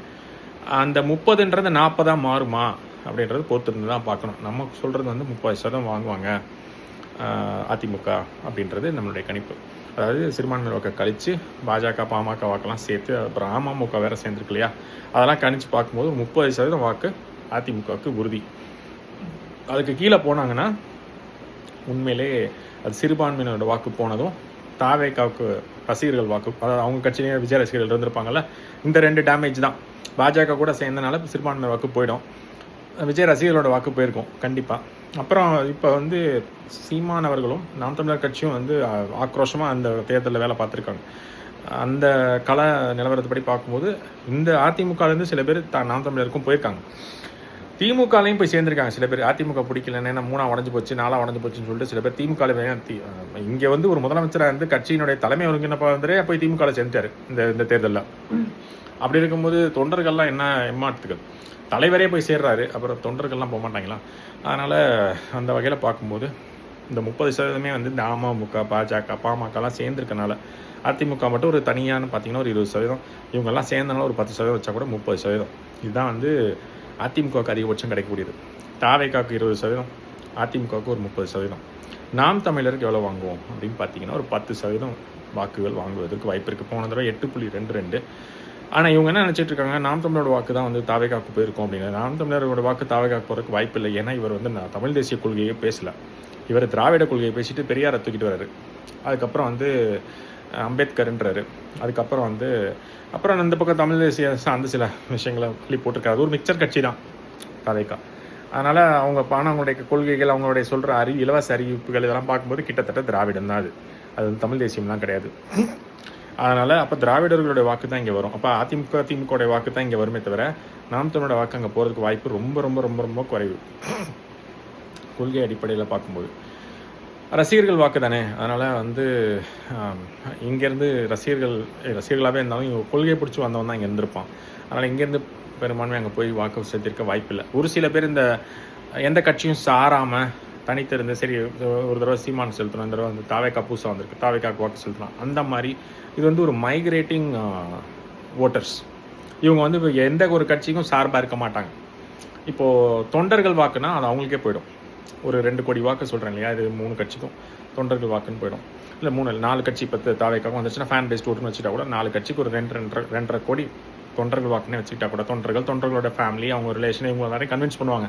அந்த வாக்குகள் அப்படி போயிடுச்சுன்னா கூட மிச்சம் வந்து ஒரு 2 கோடி வாக்கு இருக்கு இல்லையா, அந்த 2 கோடி பேர் தான் வந்து இதெல்லாம் இதில் வந்து நோட்டா வாக்குகள் சுயேட்சை வேட்பாளர்கள் அவங்களுக்குலாம் போக மிச்சம் இருக்கிற பாப்புலேஷன் அவங்க தான் வந்து ஒரு தடவை திமுகவுக்கு போடுவாங்க, ஒரு தடவை அதிமுகவுக்கு போடுவாங்க, ஒரு தடவை இப்போ நாம் தமிழருக்கு போட்டிருப்பாங்க. இந்த தடவை புதுசாக டிவிக்கே வந்திருக்கு, ஸோ டிவிகேக்கு போடலாம். இந்த 2 கோடி வந்து மாறிக்கிட்டே இருக்கும். இந்த 2 கோடி தான் வந்து கடைசியாக ரிசல்ட்டை முடிவு பண்ணுறது. தொண்டர்கள் வாக்குலாம் அவங்களுக்கே வந்துடும், அவங்க குடும்பத்தினர் வாக்கும் வந்துடும். ஆனால் இந்த 2 கோடி பாப்புலேஷன், இந்த 2 கோடி மக்கள் தொகை இருக்காங்க, இவங்க இந்த 2 கோடி வாக்காளர்களுடைய வாக்கு தான் மாறிக்கிட்டே இருக்கும் ஒவ்வொரு தேர்தலுக்கும். ஒரே ஆளுக்கு திரும்ப போடணும்னா அந்த அளவுக்கு இவங்க ஏதாவது செஞ்சுருந்தா போடுவாங்க. இல்லைனா வந்து இந்த தடவை அவர் போட்டாச்சு, போன தடவை இந்த தடவை இவருக்கு போடுவோமே அப்படின்ட்டு அந்த மாறிக்கிட்டே இருக்கக்கூடிய மனநிலையில் ஒரு 2 கோடி வாக்காளர்கள் நிச்சயமாக இருப்பான். நீங்கள் 2 கோடி 85 லட்சம் பேரை அப்படி ஒதுக்கி தொண்டர்கள் வாக்கு இல்லை கண்டிப்பாக உறுதியாக வந்துடும், கொள்கையை பிடிச்சி வந்தவன் அப்படின்னு சொல்லி இல்லை இந்த இலவசத்துக்கெலாம் மயங்கி வருவாங்களே அந்த கூட்டம் நான் வச்சுக்கிட்டா கூட மிச்சம் 2 கோடி பேர் வந்து எல்லாத்தையும் பார்ப்பான்.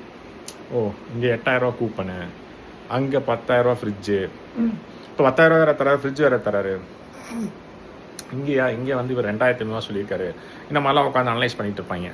அப்புறம் வந்து அனலைஸ்லாம் முடிச்சுட்டு யாருக்கு போடலாம் முடிவு வந்தோன்னா போன தடவை ஒருத்தருக்கு போட்டிருப்பான், இந்த தடவை ஒருத்தருக்கு போட்டிருப்பான், அடுத்த தடவை வேறு யாருக்காவது போடுறதுக்கு வாய்ப்பு இருக்குது. இவனை வந்து ஒரு கட்சிக்கு நிலையாக இருக்க வைக்கவே முடியாது.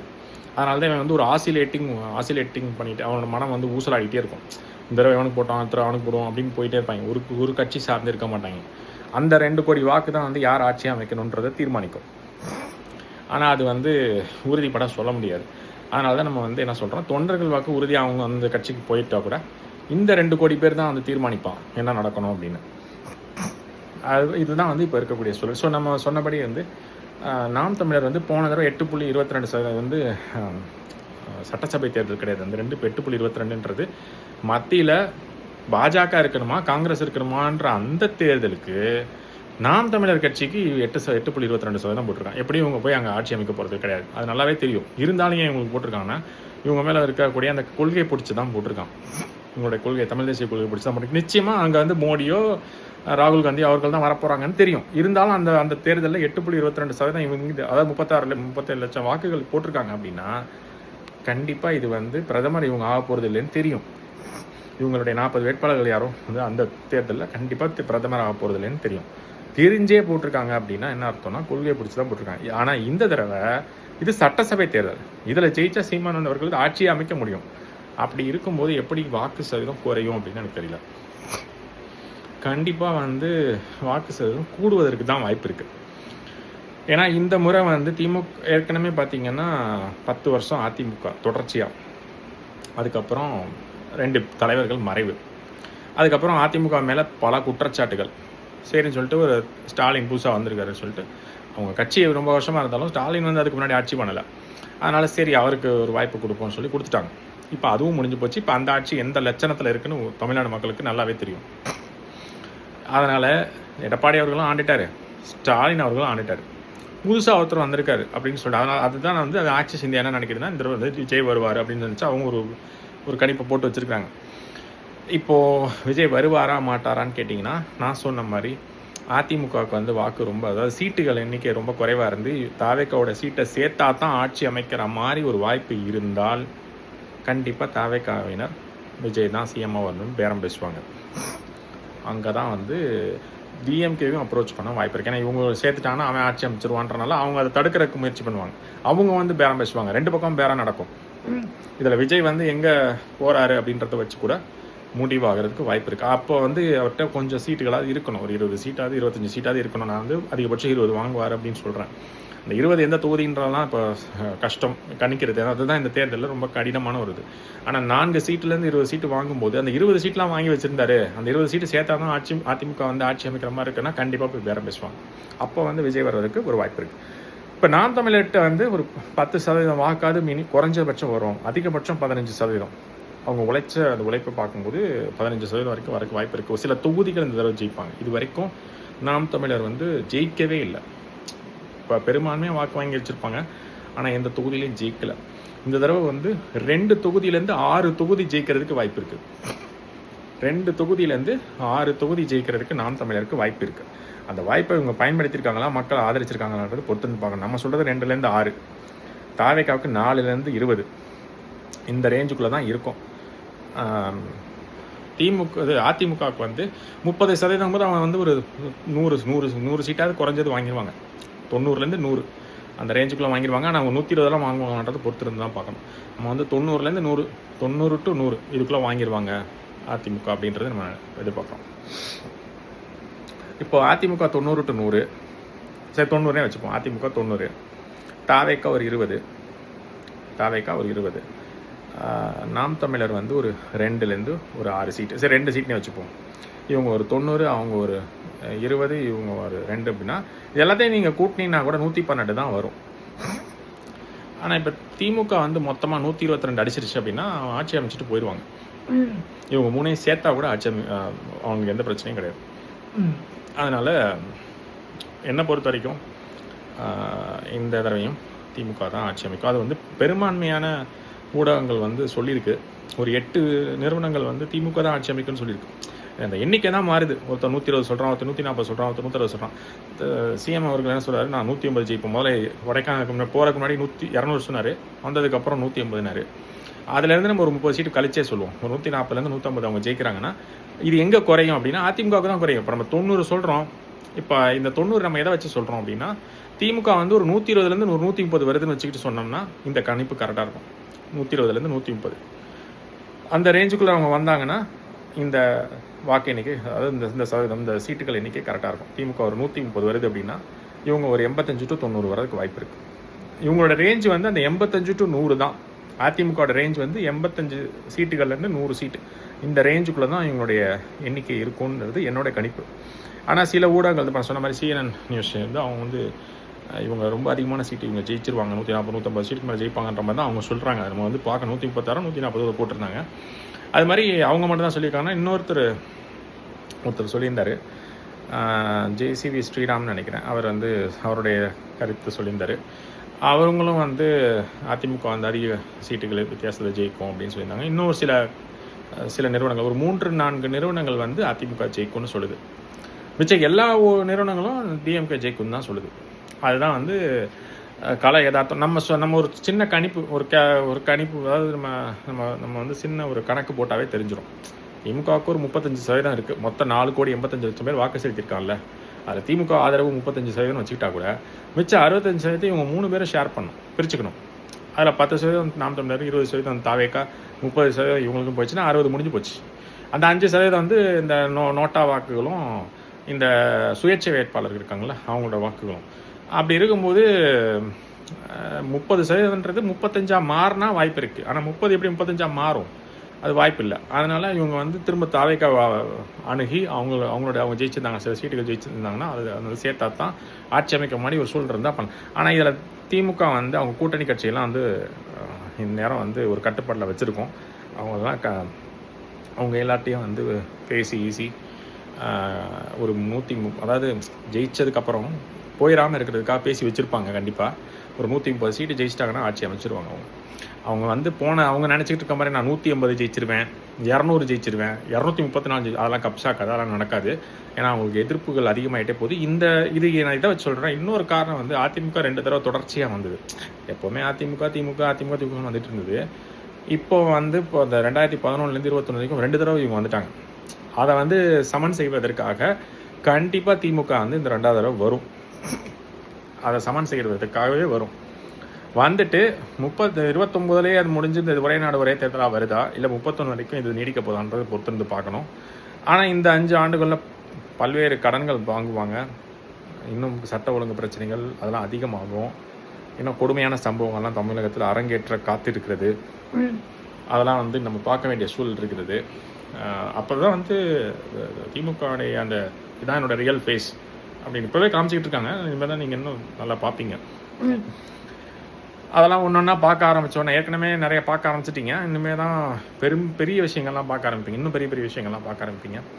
அந்த கொடுமையெல்லாம் பார்த்துக்கிட்டு முடிச்சு அந்த 2031 வரும்போது ஒரு மாற்றம் இருக்கும். அது அதிமுக வருதா, இல்லை தாவக்கா வருதா, இல்லை நாம் தமிழர் வருதான்றது, இல்லை வேறு எதுவும் கட்சிகள் வருதான்றது பொறுத்துன்னு பார்க்கணும். ஆனால் இந்த 29 31ன்றது பொறுத்துன்னு பார்க்கணும். ஏன்னா இவங்க ஒரே நாடு ஒரே தேர்தலுக்கு வந்துட்டாங்கன்னா 23 மறுபடியும் எலெக்ஷன் வரும். 3 வருஷம் தான் இந்த ஆட்சி இருக்கிறதுக்கு வாய்ப்பு இருக்குது. நான் சொன்ன மாதிரி ஒருவேளை இந்த அதிமுக வந்து தாவேக்காவை சேர்த்தா ஜெயிக்கிற மாதிரி இருந்து இல்லை ஆட்சி அமைக்கிற மாதிரி இருந்தால் கண்டிப்பாக பேரம் பேசி சேர்த்து ஜெயிக்க முயற்சி பண்ணுவாங்க. அந்த மாதிரி ஒரு சூழலில் எடப்பாடி அவர்கள் வருகிறாரா சிஎம்மா, இல்லை வந்து விஜய் அவர்கள் வருகிறான்றது பொறுத்திருந்து பார்க்கணும். அது வந்து 2ஆம் பட்சம் தான். முதல்ல வந்து நான் என்ன சொல்கிறேன்னா, திமுகவே ஜெயிச்சிரும், கூட்டணி கட்சியோடைய வாக்குகள் சீட்டுகளை வச்சு ஜெயிச்சு ஆட்சி அமைச்சிரும். இதுதான் முதல் இது. அதுதான் நான் சொல்கிறது. திமுக தான் ஜெயிக்க போகுது அப்படின்னு. ஒருவேளை கள நிலவரம் மாறி சில நான் சொன்ன மாதிரி தாவேக்கா சேர்த்தா ஜெயிக்கிற மாதிரி, இல்லை அதிமுகவே 120 சீட்டு வாங்கிருச்சு அப்படின்னா அது வந்து என்னை பொறுத்த வரைக்கும் அது சாத்தியம் குறைவு கம்மி. ஒருவேளை அது நடந்துடுது அப்படின்னா எடப்பாடி அவர்களோ இல்லை வந்து விஜய் கூட்டணி தாவேக்கா கூட்டணி சீட்டை சேர்த்தா தான் ஆட்சி அமைக்கிற மாதிரி ஒரு சூழல் இருந்தால் விஜய் அவர்கள் வரதுக்கு வாய்ப்பு இருக்குது. ஆனால் அது ரொம்ப அரிதிலும் அரிது. இந்த தடவை திமுக தான் வந்து மறுபடியும் ஆட்சி அமைக்கும் வெற்றி பெற்று. அவங்க எத்தனை சீட்டு அப்படின்றதுல தான் மாற்றம் இருக்குது. ஒவ்வொருத்தரும் ஒன்று சொல்கிறான். ஆனால் 120லேருந்து 130 ஜெயிப்பாங்க அப்படின்றது என்னுடைய கணிப்பு. 120லேருந்து 130 ஜெயிச்சாங்கன்னா மிச்சம் இருக்கிற 104 சீட்டு தான் எல்லாரும் பிரிச்சுக்கணும். அந்த 104 சீட்டில் வந்து தாவேக்கா 20 சீட்டு, நாம் தமிழர் ஒரு 4 சீட்டுன்னு வச்சுக்கோங்க.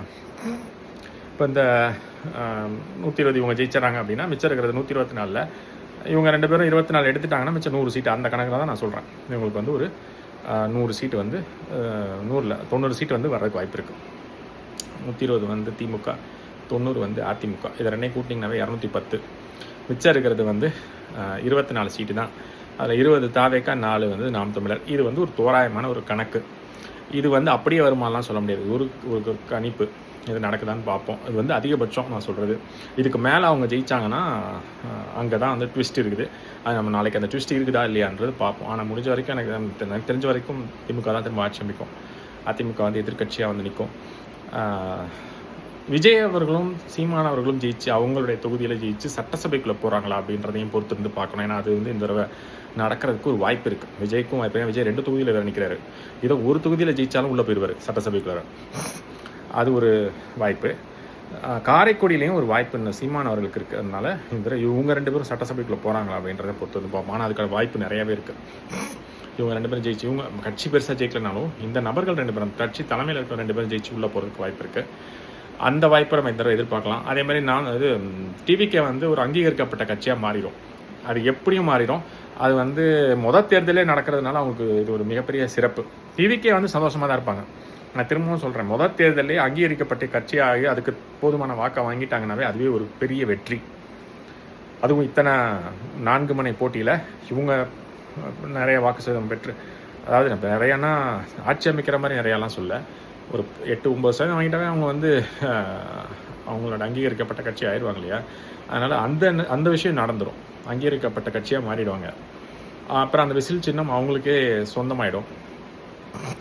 அதுக்கப்புறம் சில சீட்டுகள் ஜெயிப்பாங்க. அது 4லேருந்து 20 வரைக்கும் நம்ம சொல்கிறோம் அந்த ரேஞ்சு.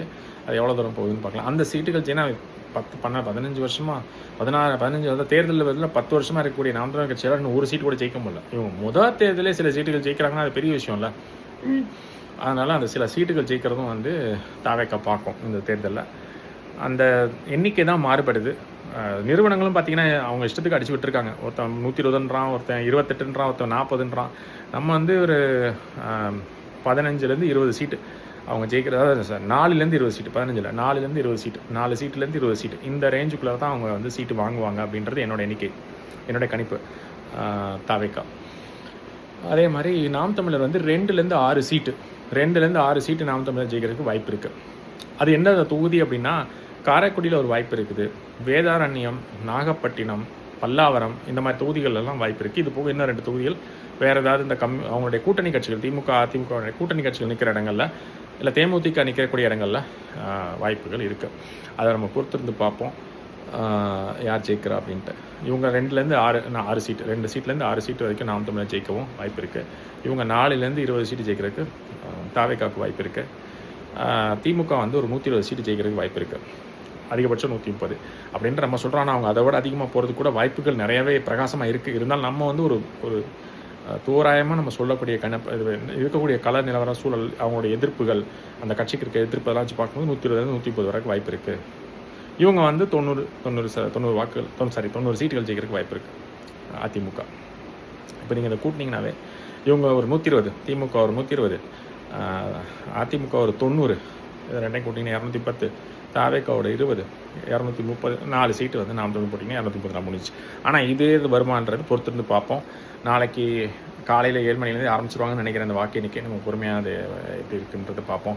தபால் வாக்குகள் எல்லாத்தையும் சேர்ப்பாங்க. முதல் தபால் வாக்குகள் தான் எண்ணுவாங்கன்னு நினைக்கிறேன். அது என்னதுக்கப்புறம் அது போக வரிசையாக ஒவ்வொரு தொகுதியிலையும் அறிவிக்கப்படும். இது வந்து இப்போ இதை பார்க்கும்போது நமக்கு என்ன தோணுது அப்படின்னு சொன்னால், இப்போது அதிமுக வந்து தாவேக்கா கூட சேர்ந்தா கூட ஆட்சி அமைக்க முடியாத ஒரு சூழல் தான் இருக்குது.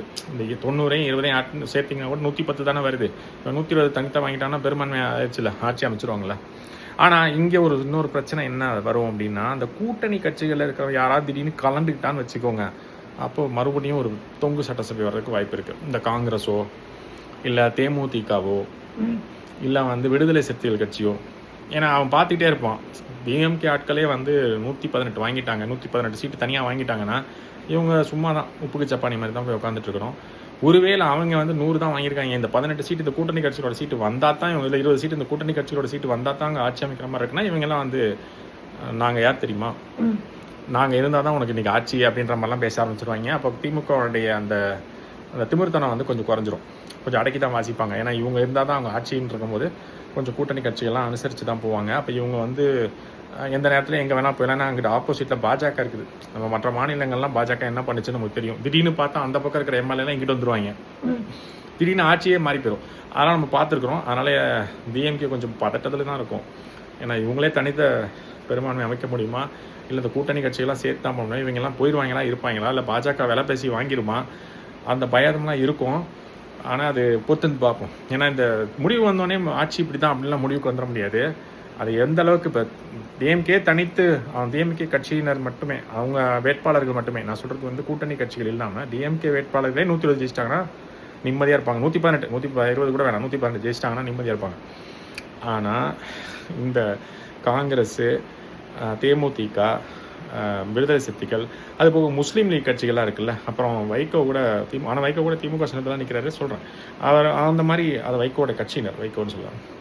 இவங்கெல்லாம் வந்து சேர்ந்தா தான் அங்கே வந்து 120 வருது அப்படின்னா அப்போ வந்து ஒரு ஆட்டம் இந்த கூட்டணி கட்சியில் ஒரு ஆட்டம் ஆடும். அப்போ வந்து திமுகவுக்கு வந்து அது ஒரு பிரச்சனைகள் இருக்குது.